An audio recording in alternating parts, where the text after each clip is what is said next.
Merci. Entrez. Ah, Monseigneur, vous êtes là. Je suis là. J'avais une question à vous poser. Monseigneur, qu'est-ce que l'intimité avec Jésus ?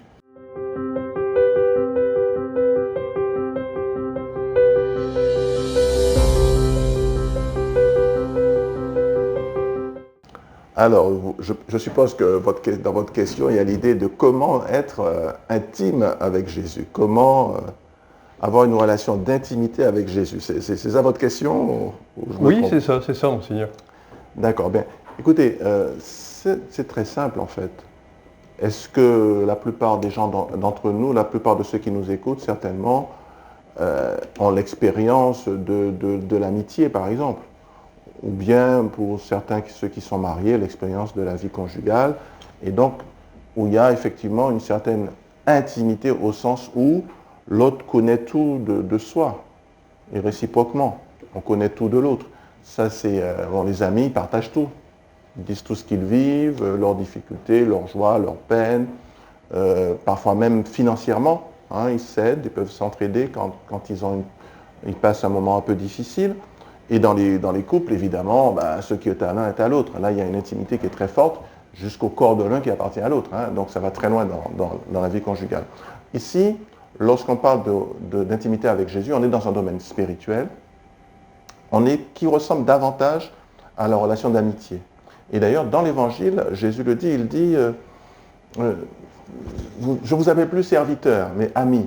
Vous connaissez tous cette parole de Jésus. Et donc, on voit bien qu'il veut, avec ses apôtres, avec ses disciples, aller plus loin que simplement une relation de maître à disciple, de quelqu'un qui donne des ordres et puis des gens l'appliquent. Ce n'est pas du tout ça ce que Dieu veut. Hein, Jésus, il est Dieu, hein, je le rappelle, pour ceux qui ne le sauraient pas. Et donc, en fait, qu'est-ce que Dieu veut faire avec nous? Il veut établir avec nous une relation d'amitié. Il veut vraiment faire une alliance d'amitié avec nous, où il partage ce qu'il a et nous partageons ce que nous avons. Et c'est très fort parce que Jésus dit, d'ailleurs, je vous appelle plus serviteur, je vous appelle ami, parce que ce que j'ai appris de mon Père, je vous l'ai fait connaître. Donc il nous révèle les secrets du Père, il nous révèle les secrets de Dieu, et nous, nous aussi, nous sommes invités à lui partager ce que nous avons, nos secrets, nos difficultés. Hein, nos secrets qui sont des belles choses comme des mauvaises choses. Hein. Nos secrets inavouables, justement, il faut les lui avouer. C'est notamment le cas dans le cadre de la confession. Il faut se débarrasser de ces mauvais secrets qui obstruent notre âme, qui bloquent notre âme, qui empêchent à la vie spirituelle de circuler en nous, en fait. Hein, c'est ça, le péché, c'est comme des pierres dans les canalisations, ça ne circule plus. Très mal. Et donc, être intime avec Jésus, c'est vraiment vivre une relation d'amitié avec lui, c'est se laisser enseigner par lui, écouter ce qu'il a à nous dire, écouter ses secrets, mais aussi c'est partager ce que nous avons comme secret, comme intimité, enfin comme au plus profond de nous, voyez, nos pensées les plus profondes, les plus secrètes, nos désirs les plus profonds. Tout ça, ça l'intéresse, parce que si on est amis, on partage tout, on dit tout. Et ça se fait évidemment dans le cadre de la prière. C'est là qu'on va tout dire à Jésus, c'est là qu'on va tout partager avec Jésus. Et on va écouter Jésus, bien sûr, dans le cadre de la prière aussi, il peut nous parler par son Esprit Saint, il peut nous éclairer, il peut nous montrer des choses, mais il nous a parlé aussi par les Saintes Écritures. On a à notre disposition une Bible qui est aussi la parole de Jésus, parce que Jésus est le Verbe fait chair, il est la parole de Dieu faite chair, donc la Bible c'est aussi une manière pour Jésus de se donner à nous.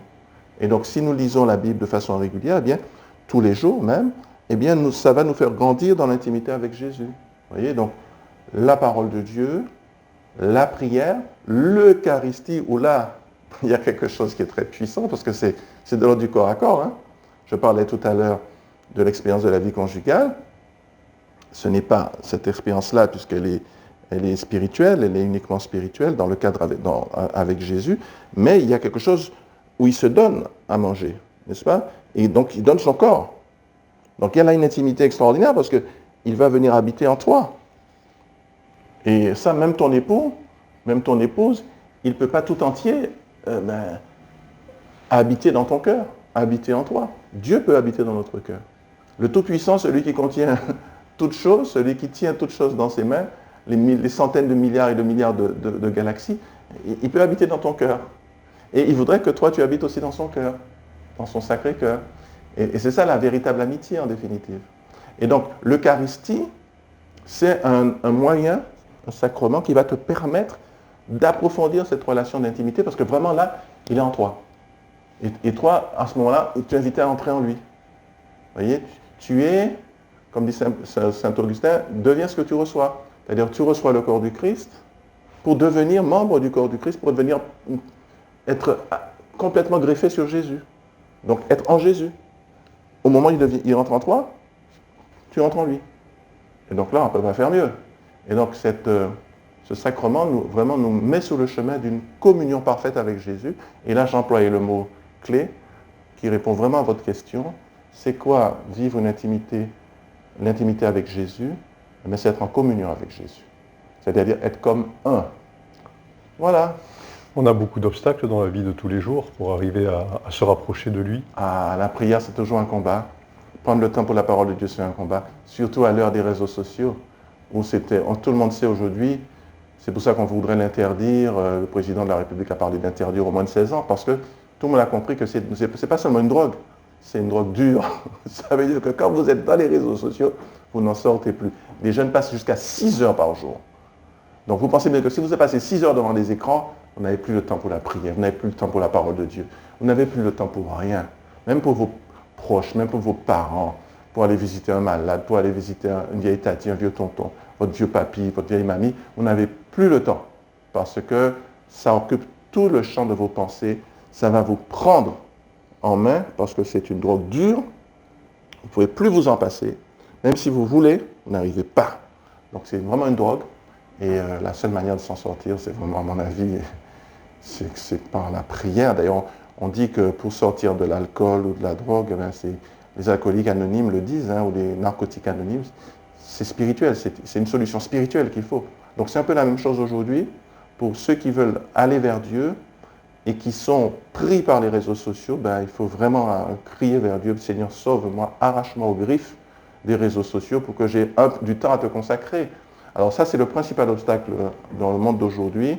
Et puis, parce que c'est le bruit, c'est des images, donc on n'a plus le temps de se recueillir, on n'a plus le temps de penser à Dieu, on n'a plus le temps pour rien, même pour ses proches, je l'ai dit. Donc je crois que c'est l'obstacle numéro 1. Il y en a certainement d'autres.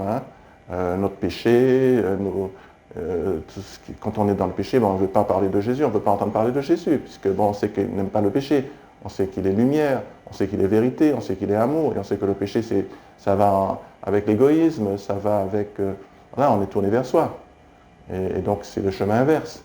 Donc, notre péché est aussi un obstacle à cette intimité, parce qu'on ne peut pas être intime avec celui qui est toute pureté, toute sainteté, si on ne veut pas devenir saint, si on ne veut pas aller vers la sainteté. Je ne dis pas être, si on ne l'est pas, on n'est pas saint, mais on doit vouloir l'être. On doit être en chemin vers cette sainteté.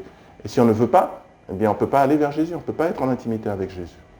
Et quand on a du mal, justement, à arriver à se concentrer pour prier, à faire silence, qu'est-ce qu'on pourrait faire? Alors, si on a du mal à se concentrer, ça peut être parce qu'on a beaucoup d'images qui nous viennent, parce qu'on est encore une fois trop accro à la télé, trop accro aux réseaux sociaux, et donc les images se bousculent dans notre tête, et donc, évidemment on n'arrive plus à se concentrer. C'est le problème des jeunes aujourd'hui. On dit qu'ils n'arrivent plus à se concentrer à l'école à cause de ça. Et c'est pour ça que les créateurs des réseaux sociaux empêchent à leurs enfants d'y aller, et qui sont dans des écoles non connectées. Parce qu'ils savent que ça empêche la concentration. Et ils savent que c'est fait pour captiver les personnes, pour capturer leur cerveau. Et c'est fait pour ça. C'est ça qui leur permet de gagner des milliards. Donc ils le savent, c'est eux qui ont conçu cela. C'est pour ça qu'ils mettent leurs enfants à l'abri.